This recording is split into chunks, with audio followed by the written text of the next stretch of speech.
देखते हैं विद्यालय बिहार विद्यालय परीक्षा समिति पटना जो है स्टेट के लिए क्या क्या योग्यता होती है, क्या क्या होना चाहिए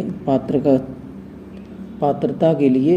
सारे क्वेश्चन सभी जानते हैं ऑप्शनल होते हैं और इसमें नेगेटिव मार्किंग नहीं होती है।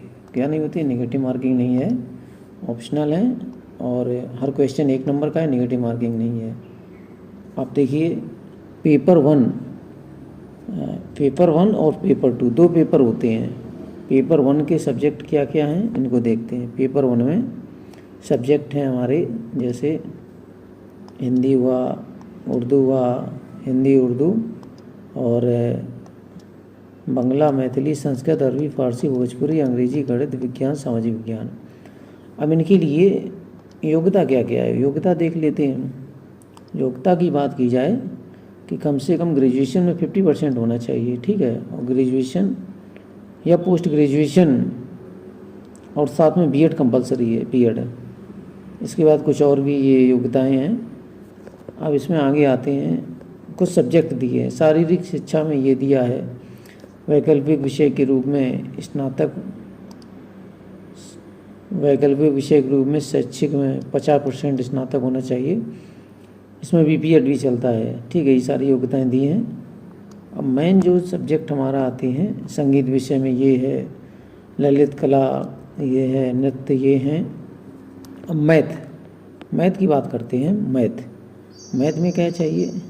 मैथ के लिए सीधा सीधा है, ग्रेजुएशन मैथ से हो और दूसरी साल में फिजिक्स हो, इलेक्ट्रॉनिक हो या कंप्यूटर साइंस, रसायन विज्ञान या सांख्यिकी हो सेकेंड ईयर तक, और या इंजीनियरिंग से स्नातक हो जिसमें गणित हो।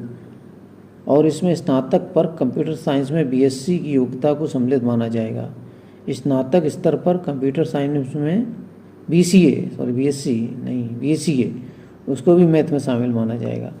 अब आता है मेन स्तर हमारा साइंस के लिए इन्होंने कहा है स्नातक स्तर पर जंतु विज्ञान, प्राणी विज्ञान, वनस्पति विज्ञान एवं रसायन विज्ञान पठित हो अथवा इंजीनियरिंग में स्नातक जिसमें विज्ञान की विशेषता हो, ठीक है। इसमें वो वाला सिस्टम नहीं है जैसे यूपी में अपना चलता है या केवीएस में चलता है। सामाजिक विज्ञान में स्नातक स्तर पर इतिहास, भूगोल, अर्थशास्त्र, राजनीति शास्त्र में 2 विषय उत्तीर्ण हो या अनिवार्य रूप से इतिहास भूगोल अवश्य हो, ठीक है। प्राचीन इतिहास विषय को इतिहास विषय के समकक्ष माना जाएगा। अब भाषा से संबंधित विषय, अब देखिए जिसको बोलते हैं 11-12 वाला टीचर, पीजीटी में इतने सब्जेक्ट हैं, 25 सब्जेक्ट हैं। 25 सब्जेक्ट में वाणिज्य में कम से कम, वाणिज्य की बात हो रही, वाणिज्य में ये रहा वाणिज्य जिसको बोलते हैं कॉमर्स में ग्रेजुएशन होनी चाहिए और इसके बाद किसी मान्यता प्राप्त विश्वविद्यालय से पोस्ट ग्रेजुएशन और प्रशिक्षण रहता बीएड। कंप्यूटर साइंस में DIOS द्वारा A किसी विषय में उत्तीर्ण, ठीक है। या BCA भी लेते हैं, बीटेक की उपाधि भी हो वो भी चलेगी, बीटेक की उपाधि। कंप्यूटर में पोस्ट ग्रेजुएशन भी हो, कंप्यूटर में पोस्ट ग्रेजुएशन डिप्लोमा भी चलेगा, ये पोस्ट ग्रेजुएशन। MCA भी चलेगा, या समकक्ष वाले भी इन्होंने दे रखे हैं, BCA भी मान्य है। इसके बाद बहुत सारी डिप्लोमा DIOS बी लेवल में मान्य है, ठीक है। सूचना प्रौद्योगिकी DIOS द्वारा C है ना, DIOS ये द्वारा C लेवल होता है ना, वो होना चाहिए। MCA का 3 वर्ष MCA भी मान्य है।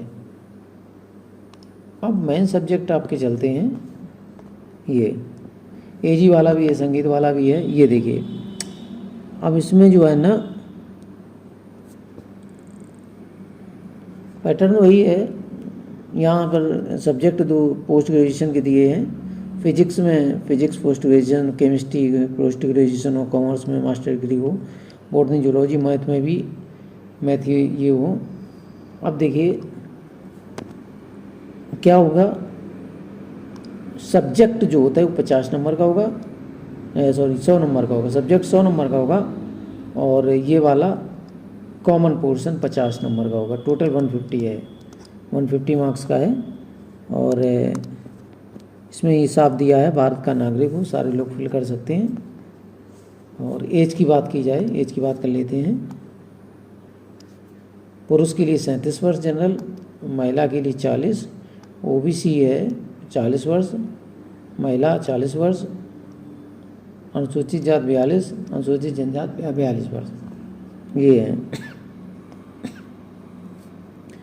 पासिंग मार्क की बात की जाए तो पासिंग मार्क 50% है, ओबीसी का 45.5, अत्यंत पिछड़ा 42.5, ये सब दिए हैं, इनके पासिंग मार्क है, ठीक है। इसके बाद सीबीटी मोड होने लगा है, कंप्यूटर बेस्ड टेस्ट होगा, सीबीटी मोड होगा, कंप्यूटर बेस्ड टेस्ट होगा। तो ये जो है ना, इसमें डॉक्यूमेंट भी अपलोड करने पड़ते हैं, 10th 12th marksheet, graduation, BEd और अन्य सभी की, ठीक है। जो रिजर्वेशन चाहते हैं उनको भी इसमें अपलोड करने पड़ेंगे, ठीक है। तो यही कुछ नहीं, यही सब था, इसको